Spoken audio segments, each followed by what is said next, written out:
में सतलोक से चलकर वो परमेश्वर आए थे। और गरीबदास जी गांव छुड़ानी, जिला झज्जर, हरियाणा, भारतवर्ष की भूमि पर सन 1717 में उनका जन्म हुआ था गरीबदास जी का। जब 10 वर्ष के हो चुके थे, वो गौओं के पाली गवाले थे खेतों में, वहां परमेश्वर आकर मिले थे।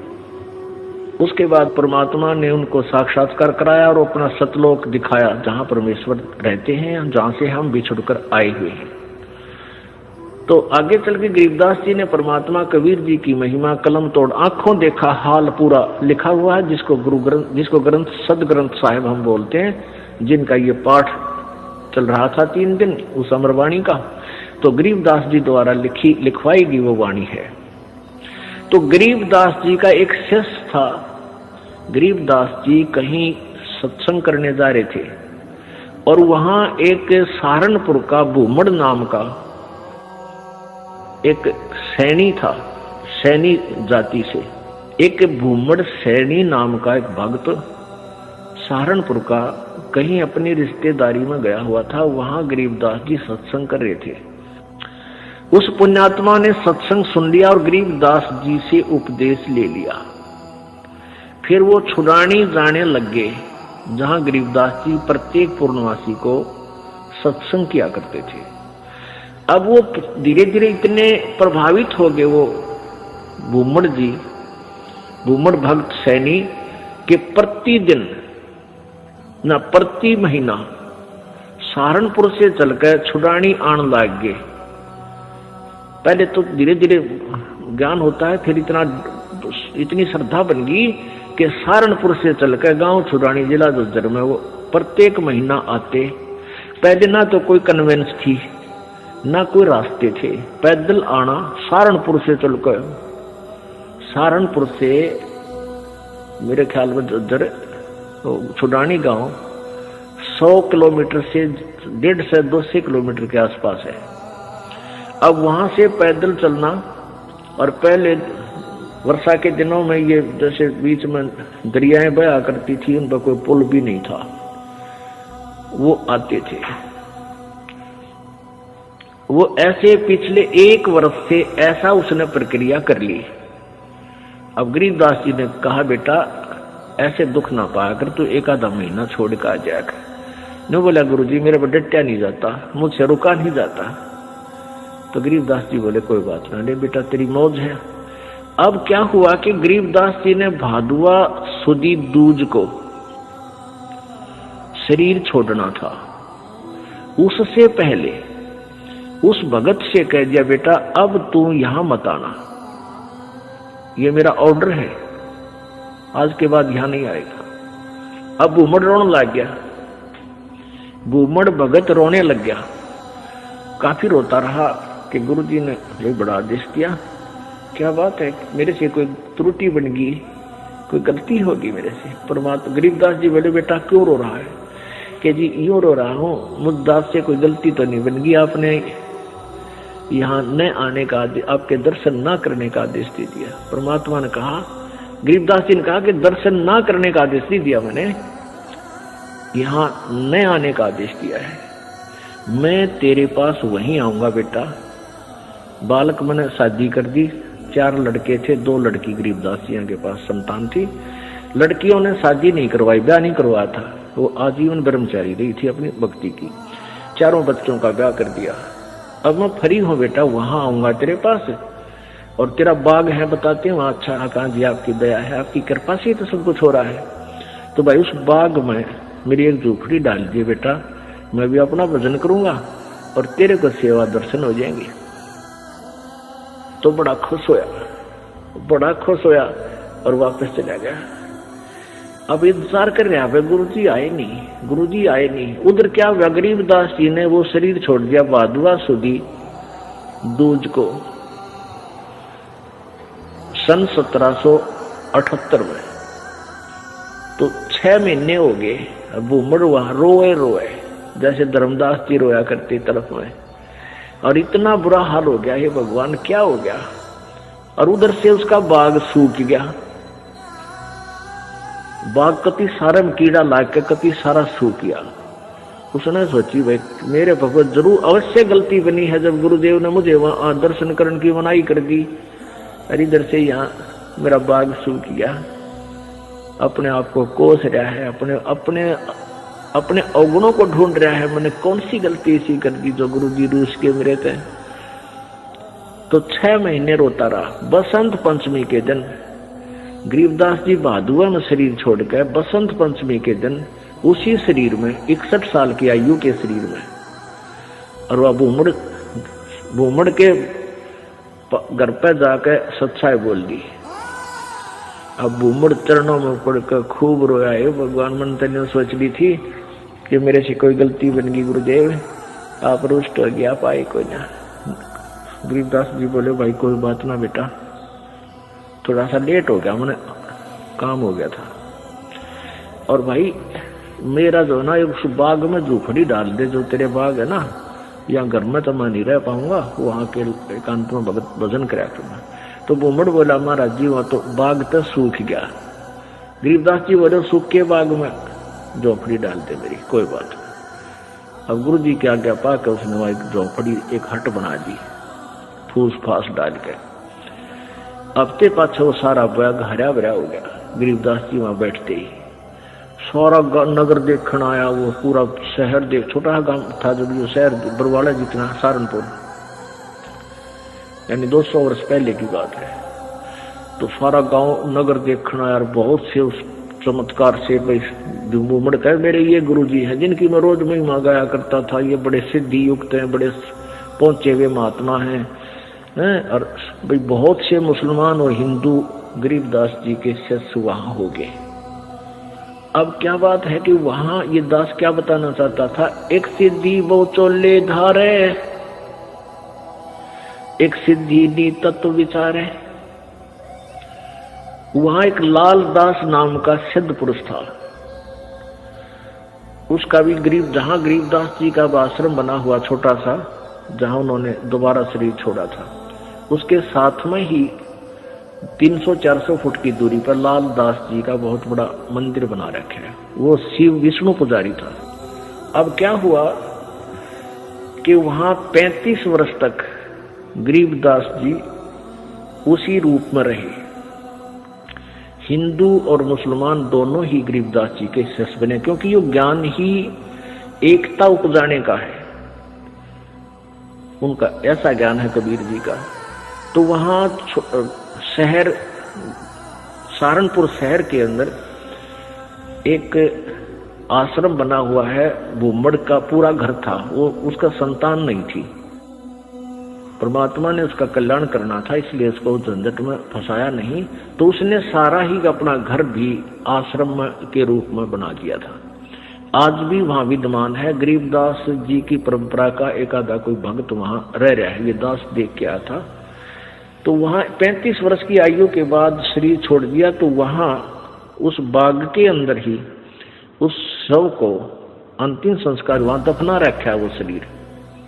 तो अब क्या हुआ, जब शरीर छोड़ दिया गरीबदास जी ने, यानी शरीर त्याग दिया वहां पे, तो वहां काफी भक्त शिष्य हो गए थे। तो उन्होंने सोचा भी छुड़ानी वाले जो इनके वंशज हैं, गरीबदास जी के बच्चे हैं, संतान है, उनसे पता करके आओ कि महाराज जी के शरीर को यहाँ लावा या वहीं अंतिम संस्कार कर दे।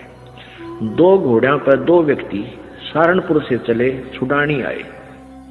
तो उनसे कहा कि भाई ऐसे ऐसे गुरुजी ने शरीर त्याग दिया है, महाराज गरीबदास जी ने, यानी आपके दादा ने, दादा ने, पिताजी ने, जैसे भी उनके नेक थे, तो सहारनपुर में, और आप बताओ क्या करना है उनको, यहाँ कहो तो यहाँ लाए कोई बैलगाड़ी में डाल के, और या ये कहो कि वही अंतिम संस्कार कर दे, तो आप साथ चलो हमारे, उनका अंतिम संस्कार कर देते हैं। गांव वाले कहते हैं भाई तुम क्या कहने लगे, वो उनके गरीबदास जी के वंशज यानी पोता पोती बेटा बेटी कहने लगे कि क्या कह रहे हो भगत आप, गरीबदास जी यानी गुरु महाराज तो 35 वर्ष पहले शरीर छोड़ दिया था, और ये इनकी यादगार बना रखी। छुड़ानी में एक छतरी बना रखी है, छतरी साहब बोलना उसको, जहां गरीबदास जी के शरीर का अंतिम संस्कार करा था, वो एक यादगार बना रखी। वो छोटी सी थी, अब तो बहुत बड़ा मंदिर गाड़ दिया इन्हें। एक छोटी सी थी, जैसे आम यादगार सी बना देते हैं, ज्यादा से ज्यादा 10 फुट 5-7 फुट की ऊंची और 10 बाई 10 फुट चौड़ी। वो आज भी नो के विद्यमान है, जो ओरिजिनल है। उसके बाद उसके ऊपर और कुछ बना दिया, तो सारे गवाही के दे। और वो नो के ना भाई महाराज जी तो वहां शरीर छोड़ रखा है सहारनपुर में। तो उनका ना यकीन होया, 2 व्यक्ति घोड़े पर सवार होकर वहां से घोड़े लेकर और फिर वहां पहुंचे। वहां जाकर देखा जो कहते हो शरीर, और वही गरीबदास जी वहां शरीर छोड़ रखे। तो छुड़ाने वाले बोले भाई इनकी लीला तो अपरंपार है, यही अंतिम संस्कार कर दो, वहां तो पहले हो चुका है। तो वो वही अंतिम संस्कार यानी नीचे एज इट इज शरीर दफना दिया, ऊपर यादगार बना रखे। ये दास वहां गया सन 1998 में। तो वहां देखा, यही बिल्कुल क्लियर देखने के लिए सच्चाई है या कैसा है, बिल्कुल सच्चाई पाई। और वहां विराजमान एक लेडी संत थी, उसने बताई कि जी ऐसे ऐसे सारी कहानी सत्य है। उनके समय का वहां एक पलंग भी है जिस पर गरीबदास जी विश्राम किया करते थे। वहां ग्रंथ साहब भी यही लिखा हुआ था, हस्तलिखित उनके पास विद्यमान है। फिर वो देखा जाकर के वो बाग में जहां उनका अंतिम संस्कार किया था। तो वो यादगार जो बना रखी थी वाला वो 150 वर्ष पुरानी होकर के जीर्ण शीर्ण सी भरी थी।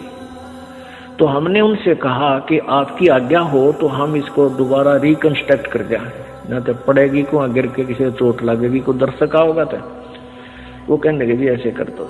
फिर हमने क्या किया कि नीचे का पोर्शन नहीं छेड़ा, वो पुरानी छोटी छोटी ईंटों से बना हुआ था, उसके ऊपर की दोबारा से बढ़िया ईंटों से और एक अच्छा गुम्बद सा बनाकर वो तैयार किया। और उसके ऊपर पूरा एक बोर्ड लगा रखा है, पूरी कहानी लिखी हुई है हमने कि ऐसे ऐसे ये हुआ था।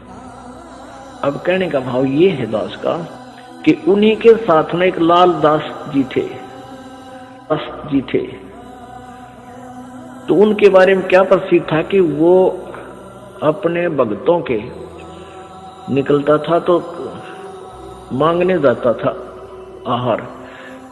एक कहता था मेरे पास हमारे घर भी आए थे लालदास जी, एक दूसरे शहर में कहता था यहाँ भी लालदास जी आए थे। तो वो एक सिद्धि बहुचोलेधार है, उसके पास एक हल्दी की गांठ थी या हल्दी की एक ही गांठ थी, यानी एक सिद्धि थी, उसने महात्मा पा गया। लालदास जी के क्या करते, उसने अपना नियम बना रखा था। वो सिद्धि से यानी वहां जाता था, गंगा पर स्नान करके आता था प्रतिदिन। सुबह उठता और गंगा पर स्नान करने जाता था और शाम को वो वापस आ जाता था। अब सुबह 4 बजे चलता, शाम ने आता, ऐसे उसने अपना मनमुखी नियम बना रखा था। एक बार वो बीमार हो गया तो चिंतित हुआ। गरीबदास जी उनके पास जाते थे, उन्हें ज्ञान भी समझाते थे, पर वो अनाड़ी कति नहीं माना था। वो इतना बीमार हो गया कि उसको चिंता होगी कि भाई मैं अब स्नान नहीं कर सकूंगा गंगा में। तो गरीबदास जी उसको चिंतित देखकर कहने लगे भाई चिंता ना करे, सवेरे गंगा यहीं आ जाएगी तेरे आसपास ही। अब उसने चिंता होगी कि भाई कैसे आवेगी। गरीबदास जी ने वहां जाकर खड़ा होगा कि आजा लालदास। जहां लालदास जी का वो आश्रम है उससे 100 फुट की दूरी पर वो अब भी गंगा बह रही है, छोटी सी नाला सा है, उसको गंगा जैसा ही जल है उसमें।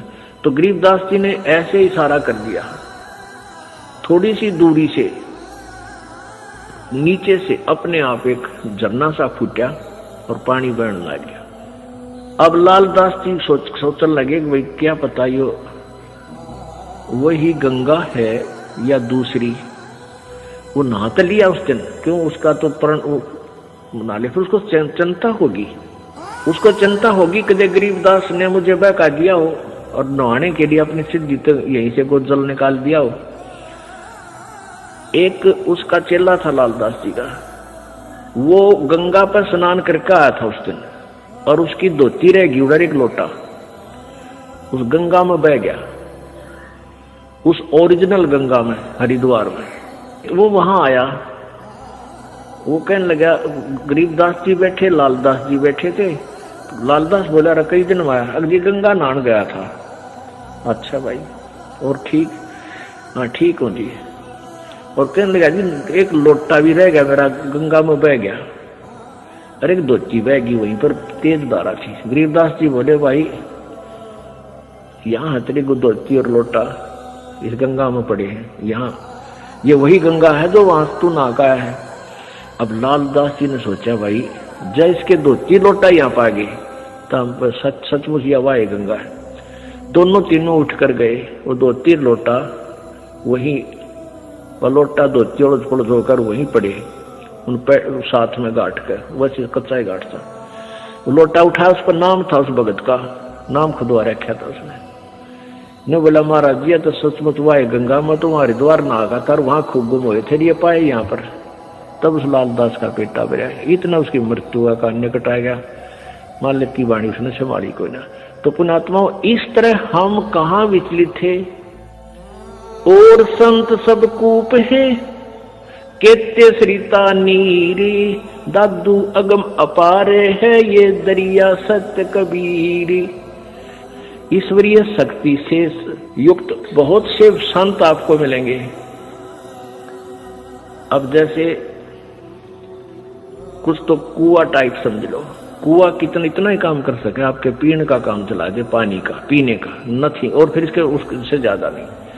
और एक जरीता नीर, और संत सब कूप हैं केते जरीता नीर, दादू अगम अपार है ये दरिया सत्य कबीर। और दूसरे जरीता नीर, जरीता माने झरने से निकला हुआ छोटा मोटा नाला। और कबीर परमात्मा को दरिया समझो कि दरिया में नदी से कितना इतना पानी प्रयोग जल प्रयोग करो, चाहे नहर भी निकाल लो और पशु भी नहा धो लो, उसमें सिंचाई भी कर लो, तो भी जल अंत नहीं होता। यानी पूर्ण समर्थ है कबीर जी। और भी संत छोटी मोटी सिद्धियों से ईश्वरीय शक्ति युक्त